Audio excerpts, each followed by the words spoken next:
Hi guys, my name is Jenn and this is my channel Embracing Chaos. If you're new here, welcome, and if you are a returning friend, welcome back. I'm so happy to have every single one of you here today.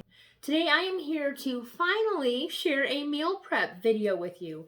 As you can probably hear, I am losing my voice, so I'm going to keep this part kind of short and sweet, and then the outro is probably going to be fairly quick as well, just because my throat hurts and I really want to limit how much I'm talking. So I am making 3 things today. I'm making a dessert, I'm making a breakfast, and then I'm making a lunch item. For the dessert, because that's the one I'm most excited about, I had a ton of Granny Smith apples left over from the Halloween collab that I did. Excuse me. So I wanted to do something with those before they went bad because, guys, I love apples, but Granny Smith apples are not one that I just like to pick up and eat. So what I made is slow cooker apple pie filling. This is a recipe that I found on Pinterest by Sweet Savory Steph. I will make sure to link the recipe down below so you guys can go and check it out for yourself. This recipe makes 7 half-cup servings, and each serving, guys, you're going to be really disappointed in how high the points are. 0. Just kidding. I know, right? I got like such a fantastic sense of humor. Now, this is 0 points on mine. I'm assuming with the new personal points plan, everybody else is probably going to be 0 as well. But I can't guarantee that because every point plan is different now. So please make sure you do double check the recipe before you make this for yourself. For breakfast, then, I'm making a pumpkin pancake bake. I got this recipe from Kristi over at Planning Us Healthy. If you guys are not subscribed to her channel, y'all need to get over there and hit that subscribe button. She has some of my all-time favorite Weight Watchers recipes. I will link her channel down below, as well as a link that will go directly to this recipe so you guys can go and check this out. The way I did this recipe, I set it up to make 6 servings. And it's a good chunk of pancake bake. And each serving is 3 points on my personal points plan. And then for my lunch, I made the WW Crockpot potato soup. I have made this recipe before, and I think you guys have probably seen it in a What I Eat in a Day, but it is fall, the weather is changing, and I am just in the mood for soup. So this is actually my 2nd week in a row making this one. Obviously, I didn't film the first week. I did get this recipe on Pinterest, and it is created by Recipe Diaries. I will link the recipe down below. It is one of my favorite WW go-tos for soup, for sure. I did add some variations to this recipe, but it didn't change the point value at all for me. Like I said in the other recipes, though, guys, make sure you run these recipes through your recipe builder. This recipe makes 8 1.5 cup servings, and each serving is worth 4 points. Now, as you'll see in the video, I do add cheddar cheese and I add real bacon bits to mine, which bumps it up to 6 points. But guys, with a 3-point breakfast, sorry, my neighbor's dog is barking. I was trying to say, with a 3-point breakfast, a 6-point lunch is not that bad, and that leaves me plenty of points for my dinner and for my snacks. So I definitely can't complain about the extra 2 points for the cheese and the bacon. Before I get started on showing you my meal prep for this week, if you wouldn't mind giving this video a thumbs up, I would truly appreciate it. It really helps to communicate to YouTube that you guys are enjoying my content. It encourages them to promote our videos so we can continue to grow our YouTube family. Last time I checked, guys, we were only 15 subscribers away from 900, which means yay for 900. But it also means that we're only 15 away from a big 900 subscriber giveaway. I am doing a giveaway for each 50 subscribers that I get. I recently did an 800 subscriber and an 850. If you guys missed those, make sure you go back and check those out. They were a lot of fun. And I do have something big planned for the 900 and something big for the 1000. And then the 950 is just kind of going to be a medium but not disappointing giveaway. All right, so I'm about at my max for talking, so thank you so much for putting up with me. My gist with that little spiel was, guys, please consider hitting that picture of me down in the corner. It will subscribe you to my channel, or there is a red subscribe button down below this video that you can hit as well. All right, guys, let's head over to the kitchen and see what we have planned for this week. Okay, so let's go ahead and get started on our apple pie. I have 8 Granny Smith apples. I've got most of them already peeled and ready to be sliced. Look at that, isn't that awesome? But I thought I would show you how I use this first. Got a handy dandy little apple peeler here. I love it. I use it all the time whenever I'm making applesauce or anything that requires apples to be peeled. This is where I go. I have this set up right now to use the apple core. I'm sure you guys can't see it. There's a little ring on here. You can remove this though, so you can have the entire apple if that's all you want. I want the apples cored and peeled, so I'm gonna leave it on there.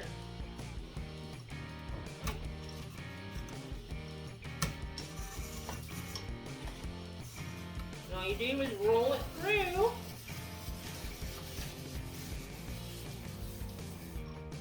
Oh, that's fantastic.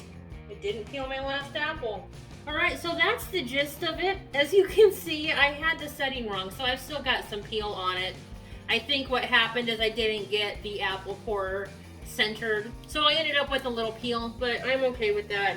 I should have shown you guys how to use it before I peeled all the other apples. But what would a meal prep video with Chaos Jen be without some chaos?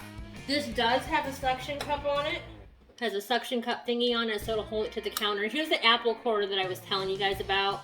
You just stab the apple with this. Make sure you center it correctly because obviously I did not. And then you just rotate the handle around and it pushes the apple through, and then this is what peels the apple. Now we'll go ahead and get our crock pot set up. I am going to spray just a little bit of this non-stick olive oil spray in here. It doesn't say to, but I've made this before and I know what a mess it can be. For my apples, all I'm gonna do to make them slices is simply do that. Just cut it right down the middle, and then you have nice, even, thin slices. Okay, we've got all 8 apples in here, sliced and ready to go. We'll go ahead and add the rest of our ingredients. Here I have 1 teaspoon of vanilla. I've got 2 tablespoons of Lakanto monk fruit sweetener. 1/4 teaspoon of kosher salt. In here I've got 1 teaspoon of cinnamon and then 1/4 teaspoon of nutmeg. 1 tablespoon of cornstarch. And then I have 1 tablespoon of lemon juice. I'm going to stir this up with my spatula, and then we're going to cook it on high for 1.5 to 2 hours until the apples are the consistency that we want them. Okay, so let's go ahead and get started on our pumpkin pancake bake. In here I have 2 cups of the Kodiak pancake mix. I'm going to add 1.5 cups of this unsweetened vanilla almond milk. Then I'm going to add 1 cup of this 100% pumpkin puree from Meyer. And here I have 1.5 teaspoons of pumpkin pie spice. 2 teaspoons of vanilla. We've got 1 egg. And then here we have 3 tablespoons of the Lakanto monk fruit sweetener. Now I'm going to go ahead and mix this really well.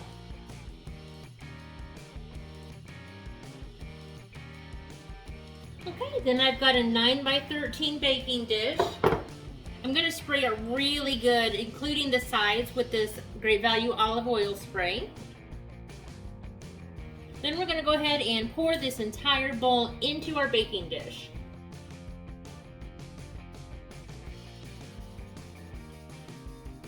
And then I'm going to just sprinkle the top of it with some of this Meyer pumpkin pie spice.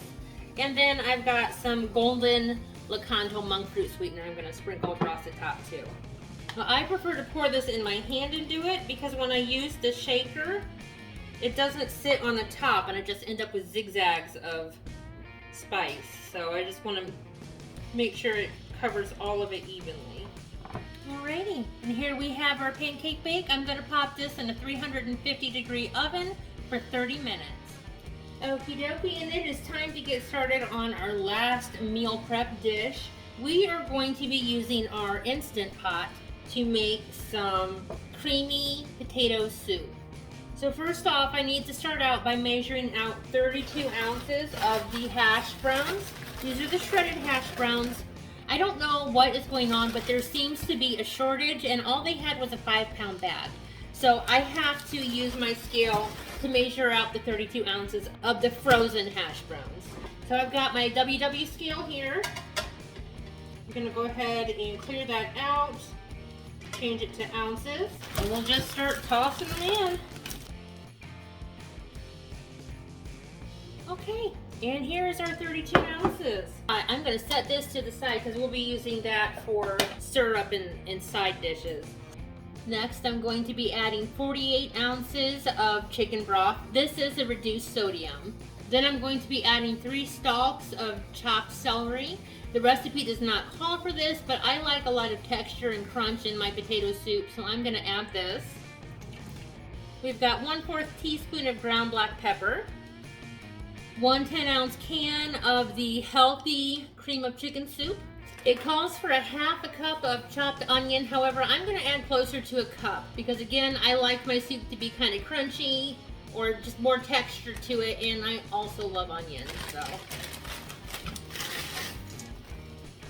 And then lastly, we're going to add our entire brick of the fat-free cream cheese.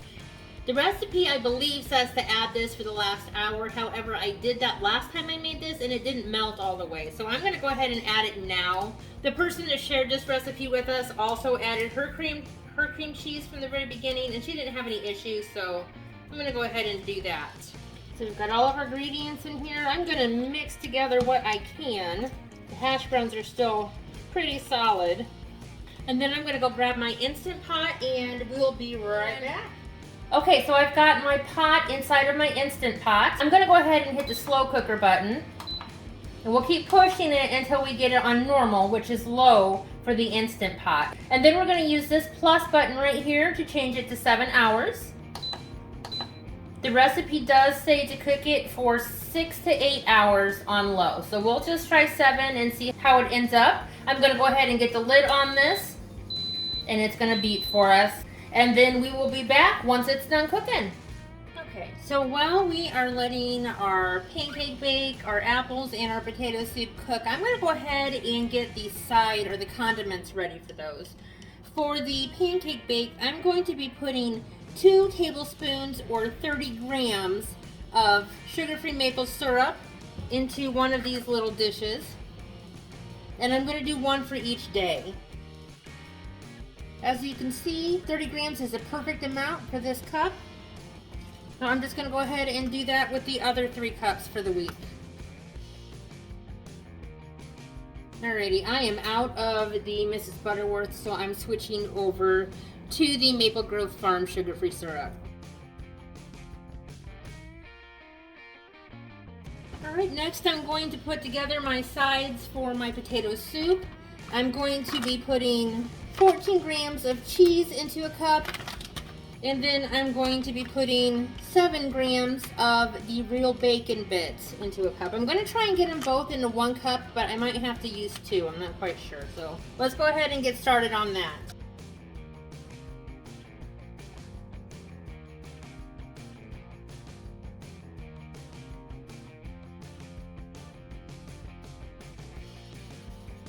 And there we have our cheese and bacon for the soup. All right, so here we have our apples. I ended up having to leave the house for a little while. So these were in there for more than the 1.5 to 2 hours that they were supposed to be. So we've got more of an applesauce consistency here. However, they taste fantastic. They will be delicious eaten like this once they cool, or we can put them on ice cream for a topping. So not upset about how these turned out. And then when we come over here, we've got our pumpkin pancake bake done. I've cut it into 6 slices, and I'm going to get these dished up and into the fridge for this week.